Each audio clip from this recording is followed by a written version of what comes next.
The galaxy was not quiet, but it was balanced in a fragile way. Kingdoms ruled by human queens stood apart from one another, always watching and never trusting. Their soldiers guarded borders, their ships hovered in the black sky, and their men prepared for war that never seemed to end. Yet a strange silence grew, as if something greater waited beyond the horizon. Ethan was a young soldier on one of the border worlds. He had trained with rifles and blades, but his life was more about drills than battles. He often stared at the night sky, wondering why so many kingdoms fought for power, while none of them seemed to win. One night, while on guard duty, he overheard two older men speaking in hushed tones. They whispered of a word that was not supposed to be spoken. The word carried a weight heavier than steel. They called it Ember. Ethan did not understand. He asked them what it meant, but they went silent at once. One of the men told him never to say it again. He said the word itself was dangerous. Ethan was left with questions, but the fear in their eyes told him more than their silence ever could. Far away, Queen Alexandra sat on her throne in the central world of her kingdom. She was known for her strong will and her ability to see threats before they grew. Her council gathered around her, speaking of enemies, preparing fleets and armies, yet she silenced them with a single hand raised. She told them that the silence between battles was the most dangerous thing, for it meant something unseen was coming. She had heard whispers as well. The word Ember had returned. The council grew uneasy. Some tried to laugh it off, but none of them truly believed their own voices. Alexandra knew the fear was real. Fear spread faster than any army, and the memory of Ember was not one of victory or peace, but of terror. She dismissed the council and sat alone in her chamber, thinking of the stories told to her when she was young. Stories of a predator who walked like a man and fought like fire itself. A predator named Ember. On the border, Ethan continued his watch. He could not forget the word. He dreamed of fire spreading through the sky, of soldiers running in fear, and of a shadow that burned brighter than any flame. When he woke, his heart was pounding. Did not tell anyone about the dream, but he felt that something was moving closer. The next day, a patrol returned with news of a skirmish. Men from another kingdom had tried to cross into their land.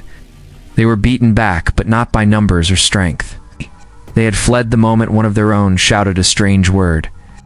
The survivors swore that the word carried terror into their hearts. They had heard Ember. Ethan listened to the report with wide eyes.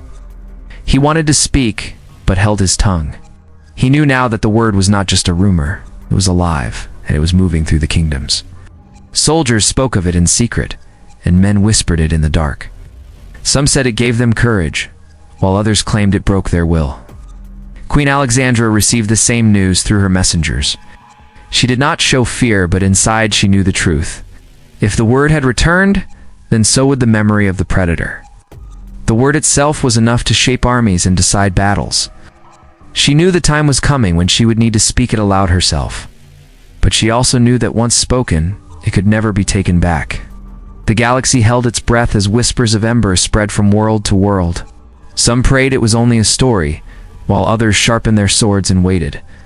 Ethan looked once more into the night sky, and though he did not know why, he felt the world had shifted. Something old had awakened, and its shadow stretched across every star. The border world had grown restless after the whispers of Ember spread. Soldiers talked in secret, afraid yet curious about the power tied to the word. Some said it was nothing but a tale, but others swore they had seen men drop their weapons in fear at the sound of it. Ethan kept his thoughts to himself, though his mind burned with questions. He had not forgotten the night he overheard the word, and he could not ignore the feeling that it was shaping the path ahead. Captain Luke led the men with firm hands and steady orders. He had no patience for superstition, but even he noticed the change in his soldiers. They carried fear in their eyes, and silence fell whenever someone mentioned Ember. One night around the campfire, Ethan finally asked Luke what the word meant. Luke scowled and told him words do not win battles, men do. Yet Ethan could see that even Luke was uneasy. Days later, the enemy struck again. Ships fell from the sky and soldiers stormed the fields. Ethan fought alongside his unit, the clash of steel and fire shaking the ground. At the height of the battle, a man on the enemy side shouted the word, Ember. The sound rolled across the field like thunder. The enemy line froze. Some dropped their weapons. Others turned and ran. Ethan saw it with his own eyes. The word carried power, and it was no lie. When the battle ended, Captain Luke stood over the field in disbelief. His men had won not by numbers, but by fear. Ethan dared to speak. He asked again what Ember truly meant. Luke looked away and muttered that the word was forbidden for a reason. He told Ethan that long ago, a predator bore that name and men still carried the memory in their blood. Ethan wanted to know more, but Luke would not say another word.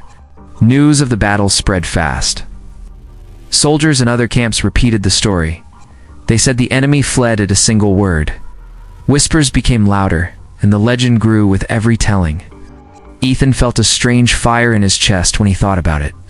He wondered if the predator called Ember was real, or if the memory alone was enough to bend the will of men. Far from the battlefield, Queen Alexandra received reports of the strange event.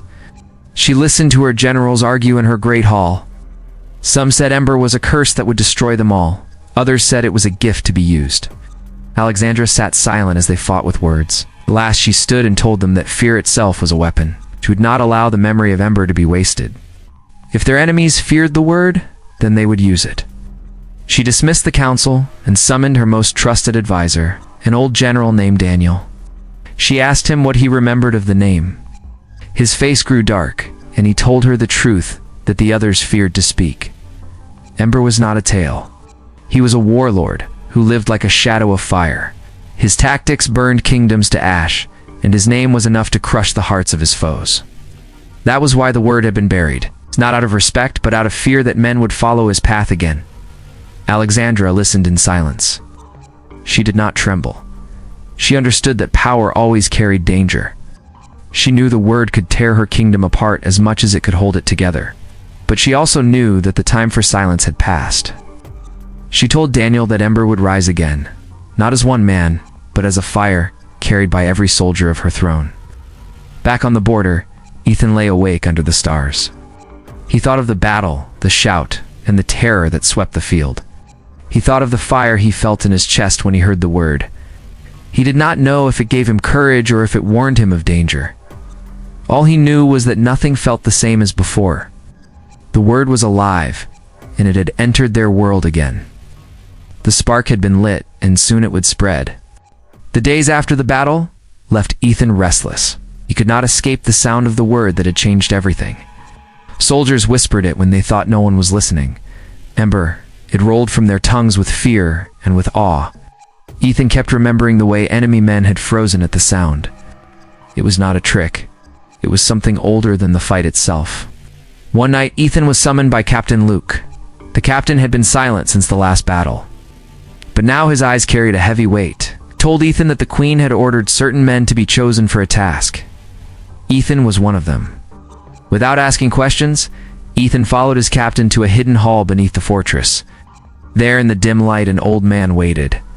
His name was Daniel, a general who had served many thrones before. He looked at Ethan with sharp eyes that seemed to see every thought. Daniel asked Ethan what he had heard on the battlefield. Ethan told him everything. The shout, the fear, the fire in his chest. Daniel nodded as if he expected the answer. He said that Ethan was ready to learn the truth. The word Ember was not only a name, but a memory that had never died. It was tied to a predator who had lived long ago, a man who fought with such fury that his enemies named him Fire. He burned cities until nothing was left. He was not a myth. He was real. Ethan sat in silence, stunned. Daniel continued. The predator called Ember had led men through countless wars. His victories were not only through swords and fire, but through terror. Men believed he could not be beaten, and belief alone gave him the strength of an army. When he died, his name was buried by queens who feared it. They thought silence would kill the memory, yet fear is never buried for long. Daniel leaned close and told Ethan that some men carried the spark in their blood. When they heard the name, something deep inside woke up. That was why Ethan felt the fire in his chest. The spark had found him. Ethan wanted to deny it, but he could not. He had felt it too clearly. Far away in the capital, Queen Alexandra sat alone in her chamber. She held a scroll with old writings that spoke of Ember. The words warned of destruction and ruin, but they also told of power that none could stand against. She thought of her enemies who gathered fleets against her throne. She thought of the fear spreading like smoke across the galaxy. She knew she could not stop the word. She could only choose how it would be used. The council begged her to forbid it, but Alexandra had made her decision. She would take control of the word before it consumed her people in secret. She ordered Daniel to prepare men who could carry the memory. Men who could make Ember live again, not as one predator, but as a force of an army. Back at the fortress, Daniel placed his hand on Ethan's shoulder. He told him that Ember was not just about fear, but also about strength. A soldier who carried the spark could face death without bending. Ethan's heart pounded. He had never seen himself as more than an ordinary man, yet the old general looked at him as if he carried the weight of history. Ethan trained harder in the days that followed, fought with sword and rifle until his body ached. But it was not only the training. At night, he whispered the word to himself, feeling the fire stir in his chest. Ember. Each time it grew stronger. He did not know if it was power or madness, but he could not stop. One evening, as the sun set over the border, Ethan stood with his unit. The enemy had been quiet since the last battle, but scouts reported movement again. The men were nervous. Ethan felt their fear like a heavy cloud. He looked at them, then spoke the word aloud. Ember. For a moment, silence filled the air. Then something shifted. The men straightened their backs. Their fear did not vanish, but it was sharpened into resolve. Ethan realized the truth. The word did not only break enemies, it could also forge his own men into something unshakable. That night, as the stars lit the sky, he knew the spark was alive. He knew it was only the beginning. The fortress was quiet, but the silence did not bring peace. Every soldier felt the weight of something rising. Ethan walked through the camp and saw the way men looked at him. They had heard him speak the word, and though they did not say it, he could see the change in their eyes. They no longer saw him as only a soldier. They saw him as someone touched by Ember. Captain Luke called the men together at dawn. He told them the Queen herself had spoken. From now on, the word Ember was not to be feared. It was to be carried. Every soldier of the throne would hold it in their heart, spoke with pride, but his voice carried a heavy tone, as if he knew the danger of what he said. Ethan stood among the men, his chest burning with a strange mix of fear and pride. Far away, Queen Alexandra prepared her council once more. She stood before them with steel in her voice. She told them that Ember was not only a memory, but a weapon. If the enemy feared the word, then the throne would use it. Some argued against her, saying that fear was poison and could not be controlled. She silenced them with one look. She declared that the fire of Ember would be carried by her armies, and that their enemies would fall before it. Daniel, the old general, was sent to the border to oversee the training of chosen soldiers. Ethan was among them. Daniel told them that to carry Ember was not to shout it without thought. It was to hold it inside, to let it sharpen the blade of the mind. He told them the predator of the past had been one man, but now the predator would be an army. Training grew harder. Men fought from dawn until their arms shook. They learned to strike with speed and to hold their ground against greater numbers. At the end of each day, Daniel made them stand together and speak the word as one. Ember. The sound rolled across the field, and even the air seemed to change. Ethan felt it grow inside him more each time, and he could see the same fire in the eyes of his brothers. Not long after, the enemy struck again. They came with greater numbers, hoping to crush the border before the Queen's plan could spread. Ships filled the sky, and soldiers stormed the land. The fortress shook with the roar of battle. Ethan fought side by side with his men, blades clashing, rifles firing, yet the enemy pressed hard, and the line began to falter. In the chaos, Ethan rose above the noise. He lifted his voice and shouted the word, Ember. It was not just a sound, it was a storm that rolled over the field. His own men answered, shouting it with him, their voices striking like thunder. The enemy froze. Fear spread through their ranks like fire in dry grass. Some fled, some dropped their weapons, and others fought with shaking hands. The battle turned in moments. The fortress held. When the fighting ended, Daniel walked among the men. He looked at Ethan with approval. He told him that the spark had grown stronger, and now every soldier carried a piece of it. Ethan felt the weight of the words. He was no longer only a soldier, he was a bearer of Ember, and that was something greater than he had ever dreamed. Queen Alexandra received the news of the victory with calm pride. She told her council that the time of silence was over. No longer would Ember be a buried memory. Now it would be a banner carried into war. She declared that the fire had been unleashed, and soon it would spread across every world. Ethan sat with his brothers that night, the firelight dancing on their faces. He thought of how fear had turned into strength. He thought of how one word had changed the course of the battle. He knew the war was far from over, but he also knew that something unstoppable had begun. The name Ember was alive, and it burned brighter with each passing day. The news of the border victory spread quickly. Word of Ember moved faster than ships. Men in far kingdoms spoke it in secret, and fear gripped their thrones. Some rulers dismissed it as rumor, but others grew desperate to stop it. They gathered fleets and armies, uniting in ways they had never done before. For the first time in many years, rival kingdoms joined hands, not for peace, but for fear of one word. Ethan and his unit were sent deeper into enemy lands. Daniel led them through burning skies and broken cities.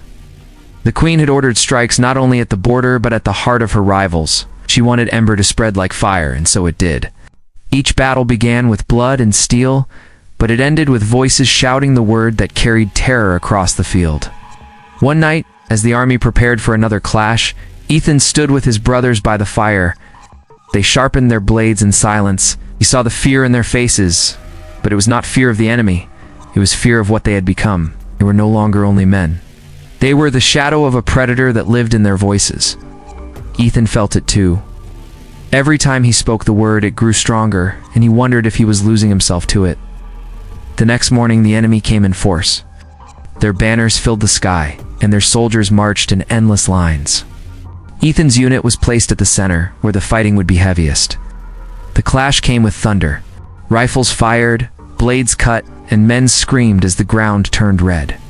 Ethan fought with all his strength, his chest burning with the fire that had lived inside him since the first time he heard the word. The line nearly broke. The enemy pushed harder, their numbers overwhelming. Daniel raised his sword, his voice carrying across the battlefield. He shouted, "Ember," and the sound cut through the chaos. Ethan and his men shouted with him. The enemy faltered, their ranks breaking under fear. Ethan pressed forward, leading his unit through the gap. They fought with fury, each strike sharper than the last, each breath filled with fire. The enemy began to flee, and once again, victory was won not only by strength, but by fear. After the battle, Ethan stood on the field, his sword stained, his body shaking. He looked at the men around him. They had won, but their eyes carried the same question his did. How much of themselves was left, and how much was Ember now?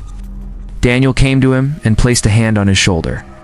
He told Ethan that this was the path they had chosen. Ember was not a name to be carried lightly, but it was their shield and their blade. Without it, they would fall. In the capital, Queen Alexandra received news of the victory with satisfaction. She knew the enemies were uniting, but she also knew they feared her more than they trusted each other. She told her council that fear was breaking their foes faster than fire could. She declared that Ember was now the throne's greatest weapon, and it would carry her to rule over all. But in private, Alexandra stood at her window, staring into the endless sky. She whispered the word to herself, "Ember." It filled her with power, but it also filled her with unease. Oh. She knew the word did not belong to her alone. It belonged to every soldier who carried it, and it could burn her as easily as it burned her enemies. Ethan and his unit marched onward, their boots heavy against the soil of conquered lands. Villages emptied before they even arrived. The people had heard the word. They feared it more than fire, and they fled before the soldiers could strike. Ethan felt no pride in this. He wondered what kind of future was being built when one word alone could shatter the will of nations. That night, he dreamed again of fire sweeping across the stars. He dreamed of a shadow with no face, burning everything in its path.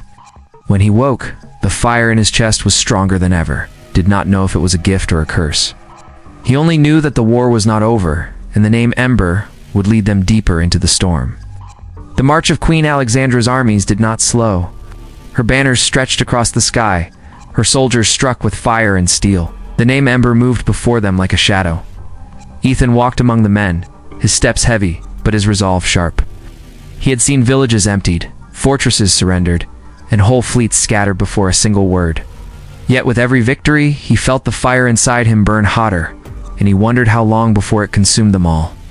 The Queen ordered a daring strike into the heart of a rival kingdom. The enemy had gathered their greatest forces, and the land ahead was filled with towers, walls, and cannons. Many said it was madness to march there, but Alexandra had no fear.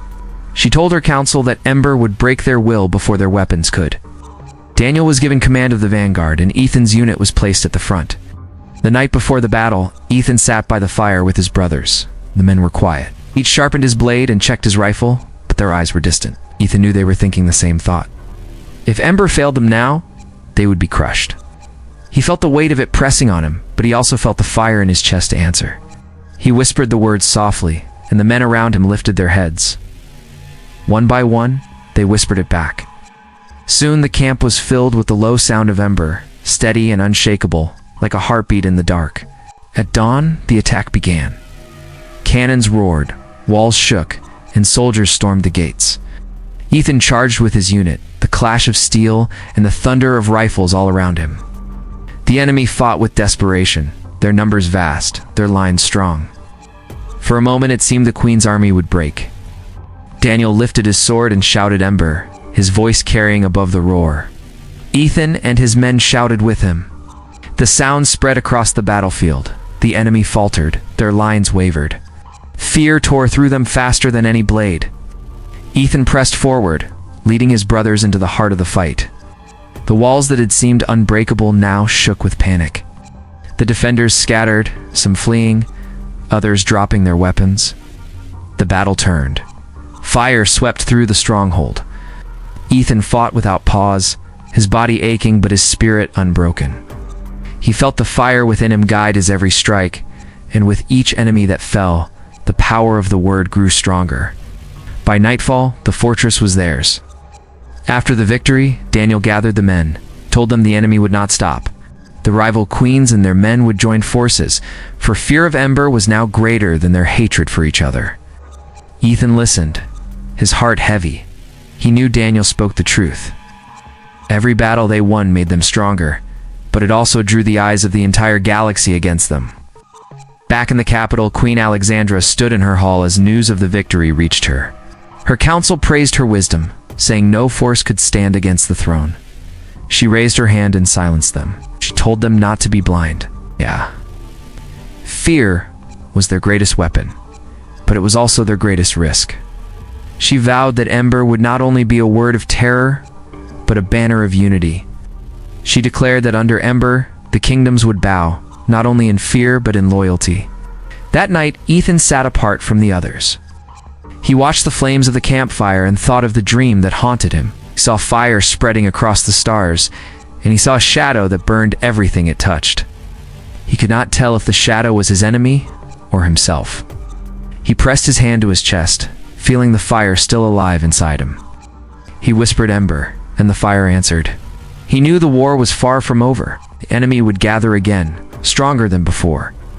But Ethan also knew that no matter how many came, no matter how many walls rose against them, one word would always break through. Ember was alive, and it would carry them deeper into the storm.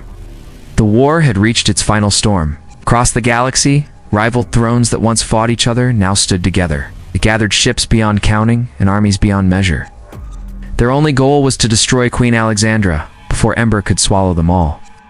The air was heavy with the knowledge that the greatest battle in history was coming. Ethan stood with his unit as fleets moved into position. The night sky glowed with the light of countless engines. He felt the fire in his chest burn stronger than ever.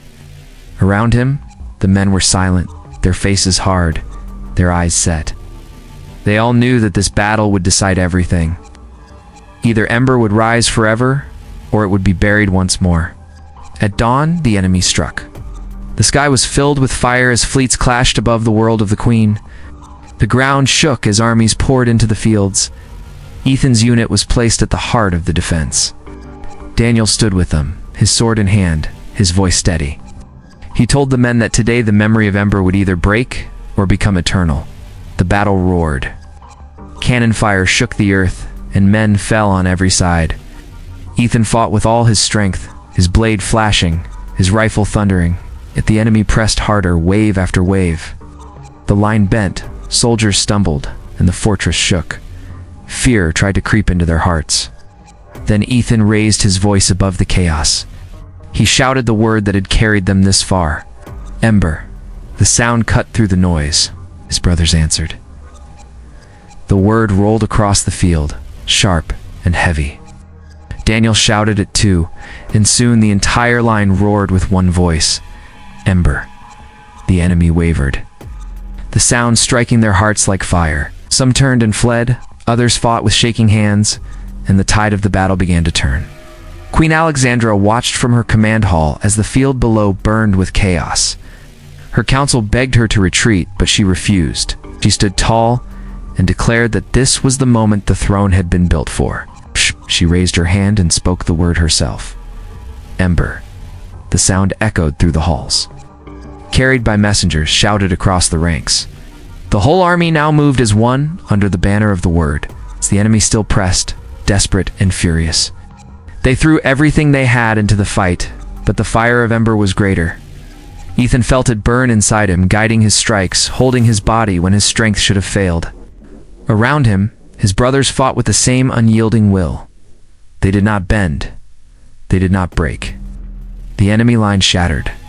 The field was covered in smoke and ruin when the last of the enemy fell. Great armies that had united against them were broken. Ships fled into the black sky. Soldiers dropped their weapons, and the power that once threatened the queen was gone. Silence fell at last. Ethan stood among the survivors, his chest heaving, his sword heavy in his hand. He looked at the men around him. They were bloodied, scarred, but unbroken. He realized that Ember was no longer a name of one predator. It was now the strength of them all. Queen Alexandra entered the great hall of victory. Soldiers lined the chamber, their eyes fixed on her. She looked over them with pride, and with the weight of all that had been lost. She declared that the war was over. The thrones had fallen, the rivals had surrendered, and the galaxy now bowed before her rule. She crowned herself Queen of Queens and swore that Ember would not only be remembered as fear, but as unity. Ethan knelt with the others, his head bowed.